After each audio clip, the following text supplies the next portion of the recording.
Welcome back to another edition of the Sooner Pocket Podcast. I'm Sam Knight here with my brother Chris. Oklahoma coming off of a 27-21 magical victory, as Brent Venables would have put it, referencing Sooner Magic in his post-game presser.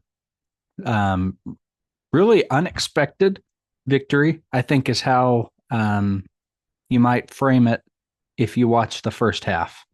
Um, I know I said last week OU would win. Um, the way that we won was not how I thought we would win. Was not our defense shutting down their offense. Their offense actually pulled out some nifty little tricks, took advantage of some good matchups. But again, Oklahoma comes away with the 27-21 victory out of Jordan Hare. Michael Hawkins wins his first start. Chris, I was really, I guess for lack of a better word, I was surprised by the poise that Michael Hawkins showed in his first start. I mean, he's a true freshman going into Jordan Hare for that first start ever. And that's a heck of an environment for any player, much less a true freshman quarterback making his very first start for his team. It was really something to me to see how put together he was out there. Yeah, he did a heck of a job. I Not just going through his progressions and running the way he did, but just the way he handled himself. He was the epitome of those memes where they say, "I didn't hear a bell," because our offense was shut down for much of the game. Like he had that one great touchdown run at the beginning of the first quarter, but despite how good he looked throwing the ball, a certain play caller wasn't letting him throw the ball. We just kept running it, and the offense just couldn't produce. And a lot of quarterbacks in that situation would have just given up. They would have lost their poise. They would have lost their confidence. They just wouldn't have played well the rest of the game. But Michael Hawkins continued to fight, and he fought even more as the game went on. Multiple beautiful passes, including that bomb to J.J. Hester, which that thing was in the air for almost 60 yards, and it couldn't have hit him in a better spot. Perfectly in stride. It was one of those where Hester didn't even need to put his arms out. It still would have come over the shoulder and hit him in the chest. Uh, you got that way he dove into the end zone. You saw him do everything he could to make sure we got that win, not just in Jordan Hare, but as a true freshman making their first career start. That's a heck of a way to do it. You endear yourself to the fans, you endear yourself to your teammates, you endear yourself to the coaches. Maybe not by diving into the end zone do you endear yourself to the coaches, but nonetheless, he knew that he had to do whatever it took to get the win. He did whatever it took to get the win, and I'm pretty happy with Michael Hawkins as our starting quarterback. Yeah, man. Yeah, no doubt. And he's tough. You got to give him that. I know it's not ideal for a coach to see their starting quarterback, totally give up their body down near the end zone, especially Two when weeks you're in in a the row. especially when you're in the situation that OU's in, where you're on your second quarterback, not due to injury, of course, but you know, just due to coach's decision. But no, Hawkins was huge. He's my offensive player of the game from the week. Seeing him walk into Jordan Hare and just take advantage of the opportunities the way he did, not lose his composure when we, just series after series, it was 3 and out, 3 and out, 5 and out, 3 and out, 4 and out, 3 and out. Um, that man took care of the ball. He worked through his reads. He was not careless, and I was really, really impressed with him. Who'd you have on the offense as your player of the game? I had JJ Hester.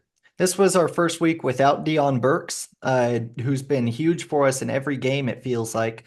We had all five of our top five receivers out, and it we needed someone to step up. Given how the receiver room has been playing, we needed someone to step up.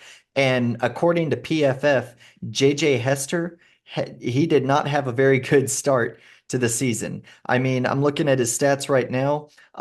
This season he had, let's see here if I can find it real quick. He had something like 4 targets, maybe. Let's see here. Yeah, he had something along just a few targets, And on those targets, he dropped one or two of them, and he just didn't catch the others. Well, I don't know if it was a bad throw or what, but he had just been kind of quiet, and we needed a receiver to step up. He stepped up in a big way. I mean, he caught three catches for 86 yards, including that 60-yard bomb. We saw that one pass towards the end of the third quarter when Michael Hawkins was rolling out to the right on second, and I think he was 21 or second and 16 or 18 or something. And Hester was wide open. Not only did he make the catch on a very nice throw, he made a few people miss to get the first down. Just the way that just the way that JJ Hester went in and said, it doesn't matter that we're missing Dion Burks, Jalil Farouk, Nick Anderson, Jaden Gibson, and Andrew Anthony. Doesn't matter if we're missing all of them. I'm still going to go out there and try to make a play. That was really encouraging to see from the transfer wide receiver. And on the other side of the ball, I don't think there's any other answer for defensive player of the game than Kip Lewis. Kip Lewis, he took control of the game. Not just with that pick six that he had, but he had multiple big run stops. He was good in coverage. He only got targeted the one time, and we all know what happened there. He was a great tackler. PFF has him as our highest rated defender of the week by far. He also got a hurry on the quarterback. He could not have played a better game. Kip Lewis, he deservingly earned SEC Player of the Week. It was just a heck of a game he put up. Who do you have for your Defensive Player of the Week, if anyone different? R. Mason Thomas. Kip Lewis was Yep. great. He made a play when we needed a play, but R. Mason Thomas, multiple weeks in a row, has gone into shutdown mode in the fourth quarter. Um, I think he, along with the rest of the team, honestly, would benefit from watching their fourth quarter film and seeing what it is they're doing in that fourth quarter that they're not doing in the first three. Um, but man, R. Mason Thomas just blasting, blasting through the offensive line. That first sack that he got in the fourth quarter, I think it was on like 4th and 11, 4th and 16, something like that. It was the third down right before it, yeah. But then the fourth Yeah, down, yeah, how he leveled Peyton Thorne. yeah. Talking about the 4th and 11, 4th and 16. He goes through there, misses that sack initially, and then just plows him the second time through. That was really good to see. Yes. So yeah, R. Mason Thomas, my player of the game. Make sure to check out www.soonerpocket.com. We've got this sort of information and lots of in-game recaps of the offense, defense, pregame, postgame, all of it. www.soonerpocket.com. Pay to visit. But yes, R. Mason Thomas and Kip Lewis are defensive players of the game. We're not going to devote too much time to Texas this week because it is not officially Texas Hate Week. And I don't know about you, Chris. I don't want to talk about them any more than I have to. So we'll look forward to next week on that. Across the rest of college football, the SEC really took center stage. I know ESPN posted some stuff about their ratings for the weekend, that their SEC slate on ABC pulled in the most viewers of any network in some number of years, 7-10 years, something like that. So it was a big weekend. You had Ole Miss and Kentucky in the early slate. Kentucky pulling off the upset there. Ole Miss cannot kick. There's something about SEC teams missing kickers, and I don't know what that is. I don't feel like we're there yet. I guess in the special teams respect, maybe we're not SEC ready yet because our kicker is functional, as we saw this week with Zach Schmidt changing the landscape at the end of that game, changing how they play that final drive. But yeah, Ole Miss can't kick. They had a couple opportunities to get things right there and couldn't do it. And then Alabama and Georgia in the evening game after ours. Chris, I don't know about you. I think Georgia wins that game. At the risk of quoting Hugh Freeze here, I think you play that game 9 more times, Georgia wins it 9 out of 9. They were out of position early against Alabama. Milroe took advantage. But after that early 28-0 start, it took Alabama an extraordinarily long time to put anything else together, and Georgia's offense really took shape. I get what you mean. I think that's one of those where you play it 100 times and it goes 50-50. Those were two very evenly matched teams. Yeah, Georgia went out, I looked out of shape at the beginning, but and really dominated that second half. But that was just that has got to be one of the that's got to be one of the best regular season games I've ever seen in college football. I mean, that was a doozy. I think ESPN said that I think they said that like 11 million people were watching it too, but I just Jalen Milroe, it wasn't just the fact that he took advantage of mistakes. He couldn't have played a better game. Uh, I think the main reason Georgia was able to come back in the second half, you could tell Kalen DeBoer took his foot off the gas. Why he took his foot off the gas against Georgia, I have no idea. He should have watched the 2017 to 2018 Rose Bowl when Baker Mayfield and the Sooners were beating Georgia 31-14, and we took our foot off the gas, and we all know what happened in that game.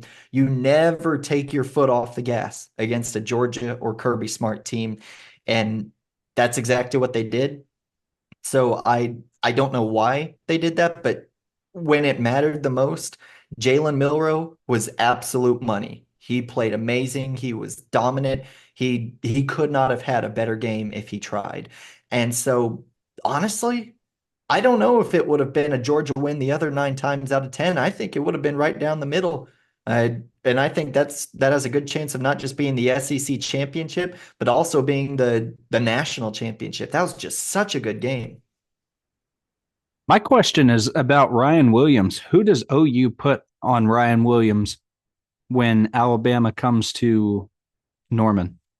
The entire secondary. Leave everyone else wide open.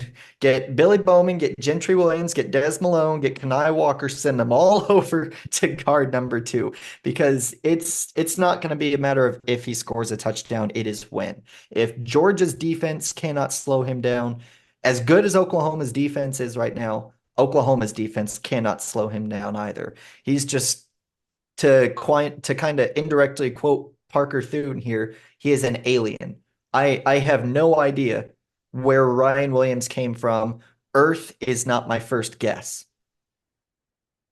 Des Malone is a questionable first option there. Um, he and I guess it's Kanai Walker, um, both have missed some key assignments these first couple games in the SEC. Um, there seems to be a problem with turning around on the ball. I'm not sure where that comes from, um, but Des Malone in particular getting burned this week on one of those big catches from Auburn. Can't remember if it was a scoring play or not, but It was. heaved one up and he got burned on it. I expected a little bit more from Des Malone, honestly, and to this point, I thought our secondary would be a little less mistake prone. Billy Bowman, obviously, huge, huge value add having him back for the year, having the experience there.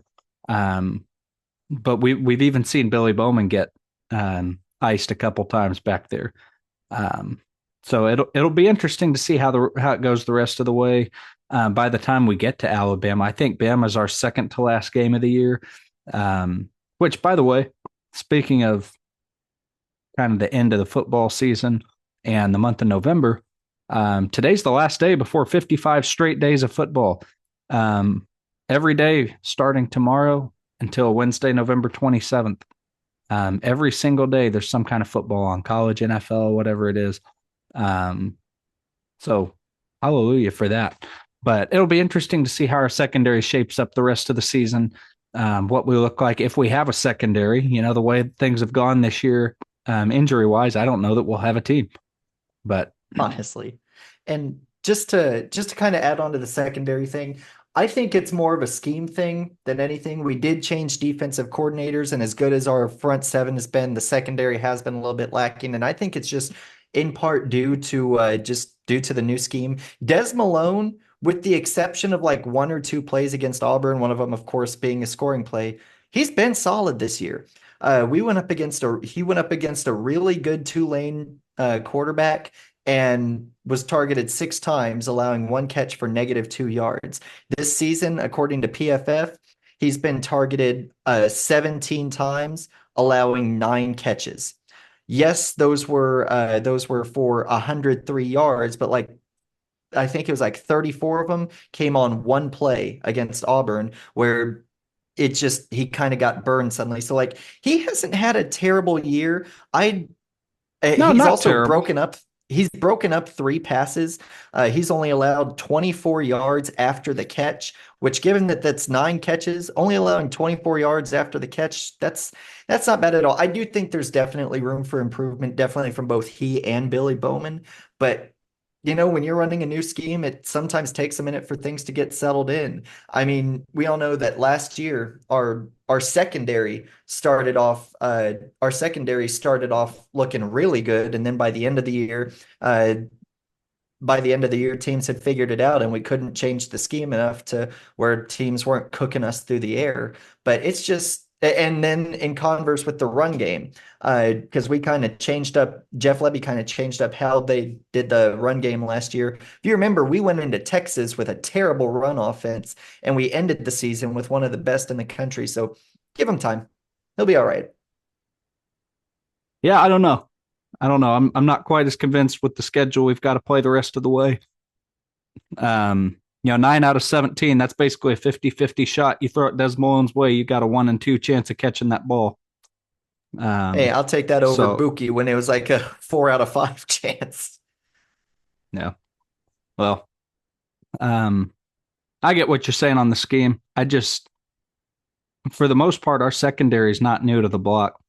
They might be new to OU, but they understand schemes. They understand good defense coverage capabilities. We've seen it last year um, from Billy Bowman in particular at OU, and then from Des Malone. I think at San Diego State was where he came from. San Jose State, one of the two of them. So they've just left a lot to be desired in the secondary. I get you. So I'm optimistic that it shapes up in the coming weeks, but definitely looking forward to seeing what else that defense can do. Looking ahead now to week 6 of college football, OU obviously on bye week. We've got Missouri and A&M facing off in the 11 o'clock slate. Auburn, fresh off the loss to OU, faces off against Georgia. Ole Miss and South Carolina, both teams that we're going to be playing. They'll be playing at 2:30 on ESPN. That'll be a good watch. See a little bit of what we can expect from both teams. They're both playing, reasonably good competition.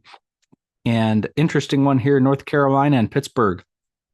Not sure Mac Brown makes it, back to the office on this one. Pittsburgh's a 2.5 point favorite on this one. I think Pittsburgh's going to cover that. This may be it for Mac Brown. We'll see. It'll depend on whether the administration, the boosters there, want to make a midseason change. And last one is what some in the social media verse have termed woke versus Coke. Miami and Cal facing off. I don't know which way to go on this one. It's a 9:30 kick out of California. Cal obviously had some momentum earlier in the year. They lost to Florida State. That momentum's kind of died a little bit, but we'll see if Miami shapes up to what I think most people think Miami is, which is what Miami has been for many years now. An early season overrated team that inevitably crumbles. Any games really sticking out to you this week out of those, or anything else you've got? Yeah, there's that Missouri Texas A&M game. I can't remember if you mentioned that, but Texas A&M is actually a 2.5 point favorite, which don't know where they're coming up with that, but hey, all power to you. Man, if I have to root Uh, for these stupid Aggies, I'll do it. I never root for the Aggies, the little toy soldiers, but man, if I have to do it, I'll do it. I don't blame you. Uh, Ole Miss, South Carolina, like you mentioned, that could be a good one, especially the way South Carolina's been playing lately. I tell you a couple other games that are really sticking out to me. There's West Virginia versus Oklahoma State. Oklahoma State's only a 3 point favorite, but I would not put it past West Virginia to go in there and take some type of upset. Got Clemson versus Florida State, where if there's anyone who's doubting how that game is going to go, then that's just sad. But I tell you something else that's sad. This is going to make you depressed when I say this. I'm just going to tell you now. DJ Oyagalele has about 200 more passing yards than the entire OU offense. OU, Michael Hawkins and Jackson Arnold have combined for, I think, like 864 yards. DJ Oyagalele is at 1,065. So You've do with ruined that my what you night. will. You've ruined my night, Chris. Let's see here. You got Tennessee versus Arkansas. Tennessee, a 2 touchdown favorite, but Arkansas's offense has been money lately. I tell you a game with a coach who I think might be on the hot seat. That's unranked Baylor versus number 16 Iowa State. Iowa State 4-0, their best start since 2000. Baylor 2-3. The Dave Aranda era has been very underwhelming. Dave And it's Aranda, over. I think it's definitely over because like he led a really great defense with that 2019 LSU national championship team. It was their offense that got him there, but their defense really came in clutch moments. 2020 and 2021, his first 2 years at Baylor, he only won 2 games in 2020, but they had a really good defense. 2021, their defense was the reason that they not only won the Big 12, but also won the Sugar Bowl against Ole Miss that year. Then 2022 comes around and they're not very good on offense or defense. Then 2023 comes around and they're terrible. And then 2024 comes around and Dave Aranda, he seems like a really great guy and he's probably a really good defensive coordinator. He's not a head coach. He is not a head coach, and I think the Dave Aranda experiment might be over by the end of this year. I'd be very surprised if Baylor doesn't come out with a win, if Dave Aranda makes it back to Waco with a job. One other game that I'm just kind of interested to see is 4-1 Texas Tech versus 3-1 Arizona, kicking off at 10 p.m., which those who said that I know Pac-12 After Dark might not be there anymore, but the After Dark games aren't going away. Uh, No. I Arizona's a 6 point favorite, but that Texas Tech offense, they are explosive. They can move the ball quick. They have a really good quarterback who has over 1,400 yards on the season. That that game could end up being really good. I'm interested to see how that ends up working out. I want to go back to Dave Aranda for a second. How good really was that defense? And I ask this because we look back at the key games they had in that season. Playing Texas, where Texas iced them up and down the field. They play Alabama, same sort of thing. And Aranda, toward the end of the game, when they're up and all they got to do is go into basically a prevent defense for all intents and purposes. I remember watching this game and he's in press man coverage, blitzing with the game in hand.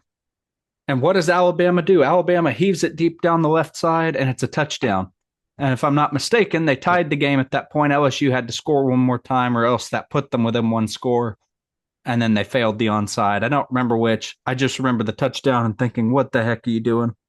Um, the national title game, their offense didn't put up quite the amount of points that they were used to putting up. It was still a good showing. Defense made some silly plays there. They played really well against inferior competition, but they gave up a lot of yards, a lot of points that season.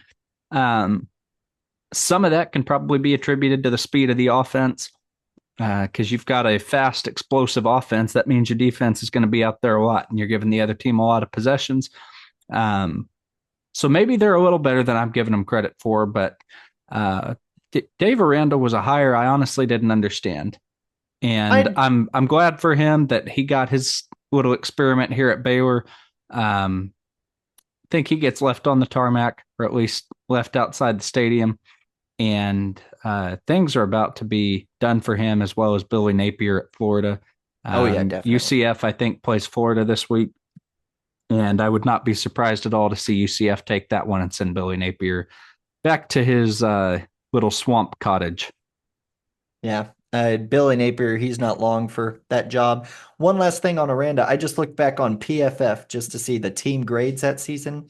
LSU actually was tied at 23rd for overall defensive grade, and it was mainly because of their rush defense. They had a rush defense on PFF of 92, and then they had a coverage grade of 88.1. Don't forget that secondary had players like Derek Stingley Jr. They had players like Derek Stingley Jr. and what's his name? Grant Delpit, who hasn't transitioned as well to the NFL, but he did pretty well in college. That was pretty good, but no, Billy Napier at Florida, they saw what he did at what was it, Louisiana? Saw how well he did at the University of Louisiana and thought, oh, that means he'll definitely do well at Florida. And he has just been a profound disappointment. They've been recruiting well and they do absolutely nothing with, well, I shouldn't say they're recruiting well. They're recruiting well enough. Like I think they have a 5-star quarterback in there and they do nothing with it. There are very few programs in college football right now doing less with more than Florida. No doubt. No doubt. Florida will, as I've nicely put it before, um, Florida will find any way they can these days to snatch defeat from the jaws of victory. Soonerpocket.com. Make sure to check out the blog. Headed into the bye week. Watch some good football this weekend. There's a few good SEC games that we talked through. Some other nice games you can watch, especially if you're local to Oklahoma. Maybe we can watch Oklahoma State lose. That's always a good feeling. And we can watch the Aggies from Texas A&M maybe beat up on Missouri. It's the hate bowl for me. I can't stand either of them. The toy soldiers against the little zoo people. So it'll be a good weekend of football. Stay safe, Boomer Sooner, and make sure to check out www.soonerpocket.com. I'm Sam. For Sam and Chris both, have a good night. Boomer Sooner.